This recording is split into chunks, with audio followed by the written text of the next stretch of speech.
할렐루야. 11월 8일 화요일 새벽입니다. 주 안에 우린 하나 찬양하겠습니다. 주 안에 우린 하나 모습은 달라도 예수님 한 분만 바라네. 사랑과 선행으로 서로를 격려해 따스함으로 보듬어 가리.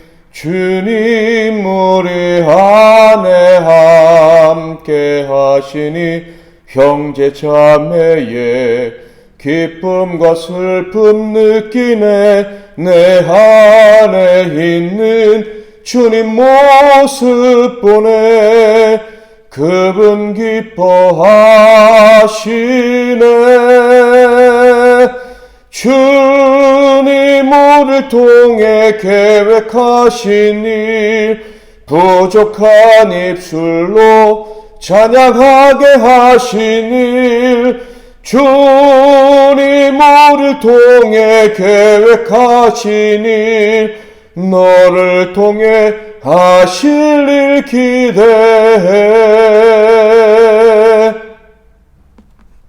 오늘 하나님께서 주시는 은혜 말씀은 다니엘서 10장 1절부터 4절 말씀이 되겠습니다. 구약성경 다니엘서 10장 1절부터 4절까지 말씀을 봉독해 드리겠습니다. 바사왕 고레스 제3년에 한 일이 벨드사살이라 이름한 다니엘에게 나타났는데 그 일이 참되니 곧 큰 전쟁에 관한 것이라. 다니엘이 그 일을 분명히 알았고 그 환상을 깨달으니라. 그때나 다니엘이 세일의 동안을 슬퍼하며 세일이가 차기까지 좋은 떡을 먹지 아니하며 고기와 포도주를 입에 대지 아니하며 또 기름을 바르지 아니하니라. 첫째 달 24일에 내가 히떼길이라 하는 큰 강가에 있었는데. 아멘. 오늘은 영적 지도자의 책임감이라는 제목으로 하나님 말씀을 상고하겠습니다. 다니엘서 10장부터 마지막 12장까지는 다니엘이 본 총 4개의 환상들 중에 4번째 환상에 대한 이야기가 기록되어져 있습니다. 그리고 그 환상에 대한 이야기를 본격적으로 시작하기에 앞서 기록되어져 있는 말씀이 1절부터 4절까지의 말씀인데요. 이 4절은 너무나도 짧은 절이고 또 간단한 내용이지만 오늘 왕같은 제사장의 직분을 가지고 또 제자의 직분을 가지고 살아가는 저와 여러분에게 주는 울림이 참 크다라는 생각이 들어서 오늘 묵상하고 주시는 교훈을 붙잡고 기도하고자 합니다.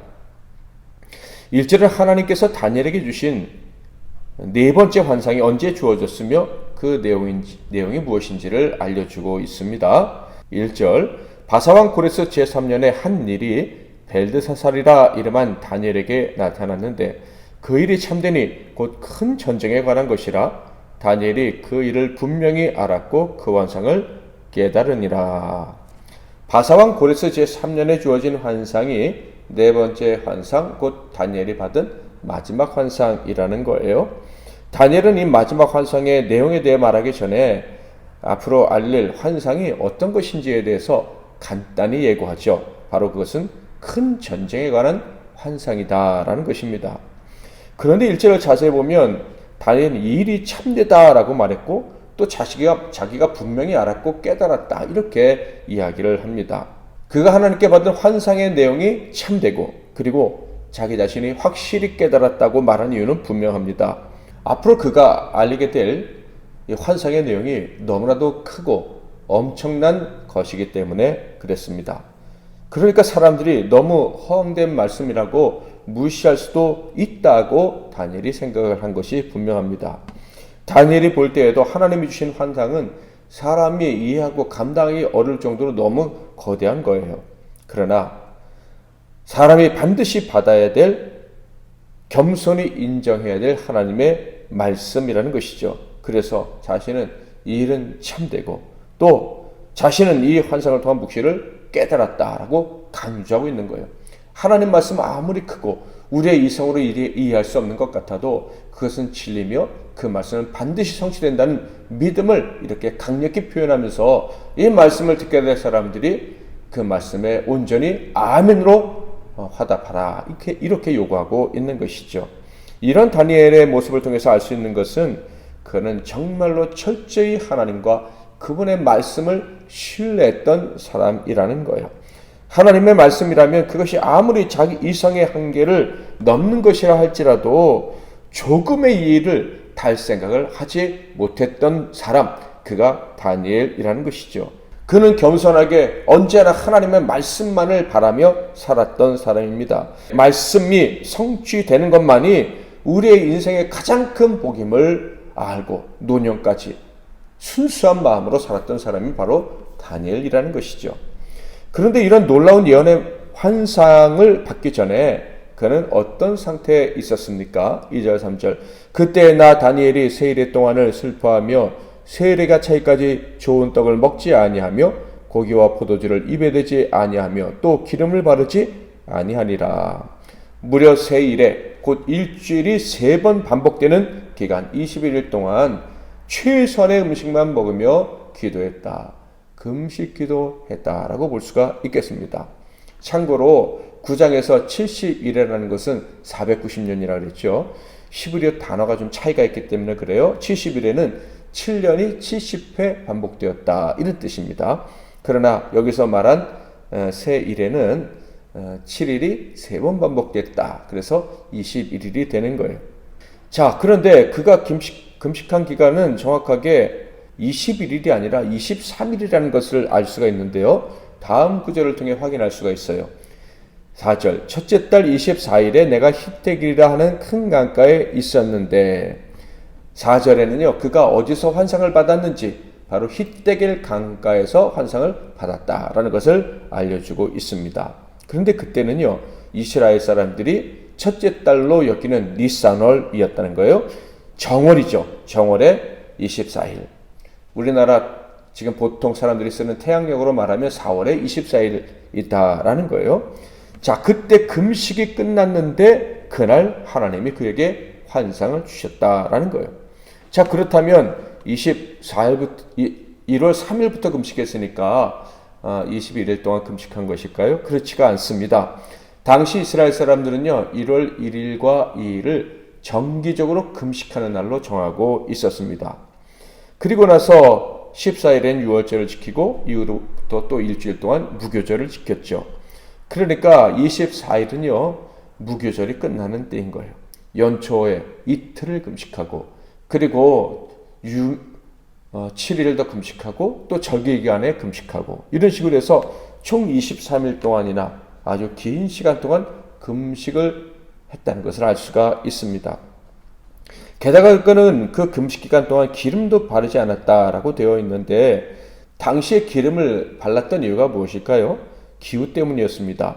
중근동 지역의 뜨거운 바람 그리고 모래바람 이런 것들로부터 피부를 보호하기 위해서 몸에 기름을 발랐던 것이죠. 그런데 다니엘은 85세가 넘는 노인이었지만 하나님께 기도하기 위해서 자기의 몸을 돌보지 않고 기도했던 것입니다. 그야말로 85세가 넘는 노인이 목숨을 걸고 기도를 했다라는 거예요. 이토록 슬퍼하면서 생명까지 걸고 기도했던 이유가 무엇이었을까요? 왜 이토록 처절한 기도의 시간을 가져야 했을까요? 그 이유는 바로 자기 백성들에 대한 강력하고도 간절한 이 다니엘의 책임감 때문이었습니다. 그는 평생 예루살렘 예배의 회복을 위해 기도하며 살아온 사람입니다. 때로는 이 기도를 위해서 목숨까지 걸었죠. 사자굴에 던져지기까지 하지 않았습니까? 그런데 그 기도의 결과는 드디어 이루어집니다. 고레스 원년에 예루살렘 성전을 재건하라는 명령이 떨어졌던 것입니다. 자, 그런데 문제가 발생했죠. 일단 너무 적은 수가 귀하는 것도 문제였어요. 에스라 2장 64, 65절에 보면 온 회중의 합계가 42,360명이요 그 외에 남종과 여종이 7,337명이요 노래하는 남녀가 200명이요.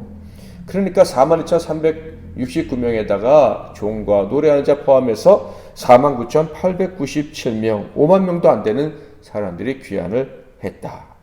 그렇게 적은 무리가 돌아가서 성전 재건을 시작했으니 얼마나 힘들었겠습니까? 그런데 그 성전 재건하는 중에 대적하는 자들이 일어났습니다. 적들의 방해가 생겼다라는 거예요.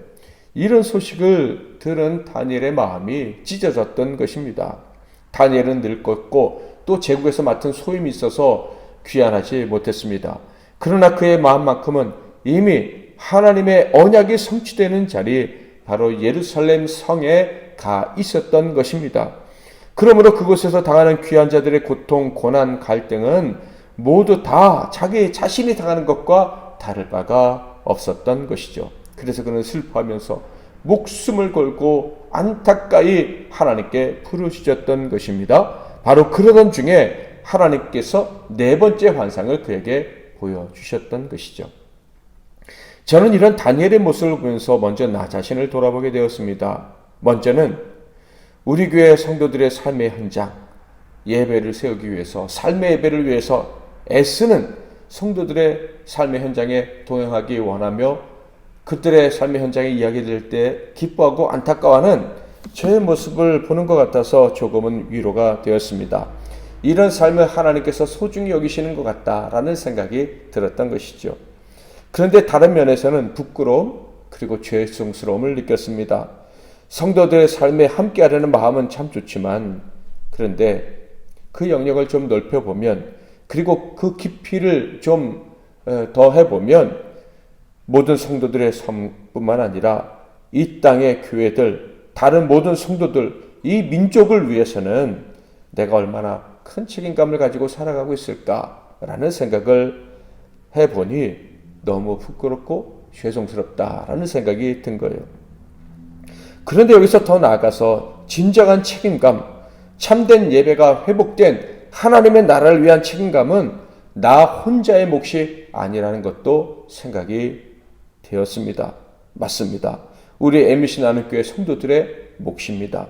더 나아가 이 땅의 모든 성도들이 마땅히 가져야 될 책임감이라는 거예요. 왜냐하면 우리는 먼저 구원받은 자들이고 구원받은 자들에게는 다음과 같은 사명이 있기 때문입니다. 베드로전서 2장 9절, 그러나 너희는 택하신 족속이요 왕같은 제사장들이요 거룩한 나라요 그의 소유가 된 백성이니 이는 너희를 어두운 데서 불러내어 그의 기이한 빛에 들어가게 하신 이의 아름다운 덕을 선포하게 하려 하심이라. 그러니까 저와 여러분은 다니엘처럼 먼저 언약을 받은 사람들 뿐만 아니라 그 언약의 영원한 가치를 아는 사람들입니다. 즉 하나님께서 언약하신 대로 이루실 줄을 믿고 살아가는 사람들인 거예요. 다른 많은 사람들보다 먼저 알고 먼저 믿고 살아가는 사람들이다라는 거예요. 우리에게 주신 언약, 반드시 이루어질 언약이 무엇입니까? 하나님 나라는 이미 시작되었다는 거예요. 그리고 곧 완성이 될 것이므로 늦기 전에 들어가야 한다라는 것입니다. 그런데 만일 우리가 사랑하는 어떤 다른 성도가 예배의 자리, 곧 하나님의 나라로 들어가기를 거부한다. 또한 하나님께 예배하려고 하나님 나라로 들어가려고 애쓰지만 삶의 고난 때문에, 원수의 공격 때문에 무너지고 넘어져서 자포자기하는 상태에 있다. 그렇다면 바로 우리 먼저 믿은 자들은 어떻게 해야 됩니까? 영적인 리더로 세우심을 받은 우리, 사명을 받은 우리는 어떤 태도를 취해야 합니까? 당연히 그들을 위해 슬퍼하면서 부르짖어 기도해야 하는 거예요.